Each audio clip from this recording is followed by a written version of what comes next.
Hello everyone, my name is Jason and this is Monty. And today we're doing Bible chat, of course. And it's on 2 Kings chapter 18, verse 1 through 6. And now I'm going to read it in basic Bible English, just as what I read it in. So no King James today, sorry. Now in the third year of Hoshea, I think that's how you say it, son of Eli, king of Israel, Hezekiah the son of Ahaz became king of Judah.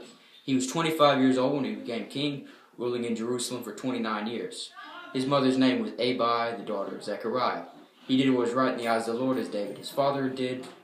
He had the high places taken away, and the stone pillars broken to bits, and Asherahs cut down, and the brass snake which Moses had made was crushed to powder at his order. Because in those days the children of Israel had offerings burned before it, and he gave it the name of Neshutam. So, yeah. And just the rest of that is he had faith in the Lord, the God of Israel, so there was no one like him among all the kings of Judah who were before him, for his heart was fixed on the Lord, not turning from his ways, and did his orders which the Lord gave to Moses. So, just give me a little, what do you think about that verse, basically, to get that out of the way? That piece of scripture, there was a snake, they started praising the snake, and then there was no snake. Okay, yeah. So, well, the snake was the background story, sorry, I didn't read the background story. Go ahead, do it. Okay, so the background story about this is, back in the book of Numbers, and they journeyed from, this is Numbers 21, verse 4 through 9, and they journeyed from Mount Hor by the way to the Red Sea to compass the land of Edom, and the soul of the people was much discouraged because of the way, and the people spake against God and against Moses.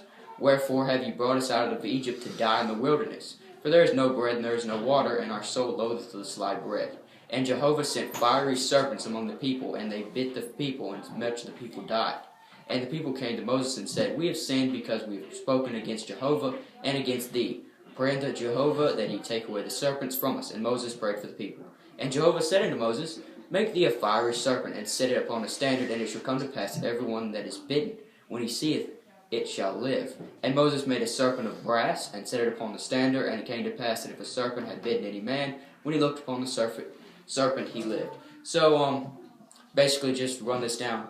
So the people sinned against God, as they did several times in the book. And so they sinned so bad that God sent snakes on them to kill them. And they repented of their sins, so God told them, okay, I'll save you. And so he told Moses, make a brass snake, put it on your rod, and whenever somebody looks at it, they're going to be healed if they've been bit by a snake, and they're not going to die. And so he ended up saving the children of Israel, or I'd say all would have died. So this brass serpent, it kept getting passed down through generation to generation, as it was put in the Ark of the Covenant.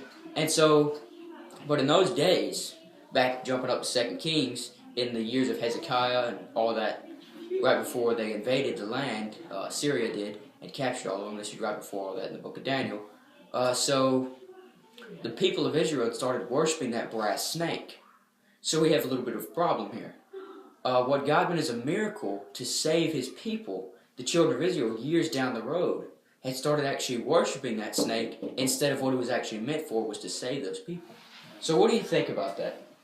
That's just a very interesting... Well, we did preach a sermon. I can't remember what it was. It was a while back, but I think it was like called 23. It was, 23 or 24. I can't even remember what it was called. I think it is your miracle, your God, something like that. Yeah. But we preached about I'll put a link to it down below.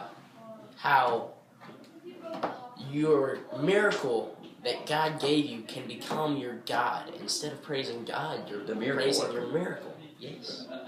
And I asked a question at the end there, is your God your miracle, or is your miracle your God? I remember it well. And, well, this is basically a representation of that. They let their miracle become their God. And, again, it was torn apart from them. So it's a lot easier just to praise the one true God who will never be torn from you. So yeah, that's basically all we had today. So I hope you enjoyed it, and so don't praise the miracle more than you praise the miracle worker. So that'll be all today. We'll have a Thanksgiving video up because, of course, it is the week of Thanksgiving, so go out and hang with your family, do all that fun stuff. Try not to eat too much and jump into that sin of gluttony that we have yet to preach about. So, with all that said and done, my name is Jason, and this is Monty. Signing off.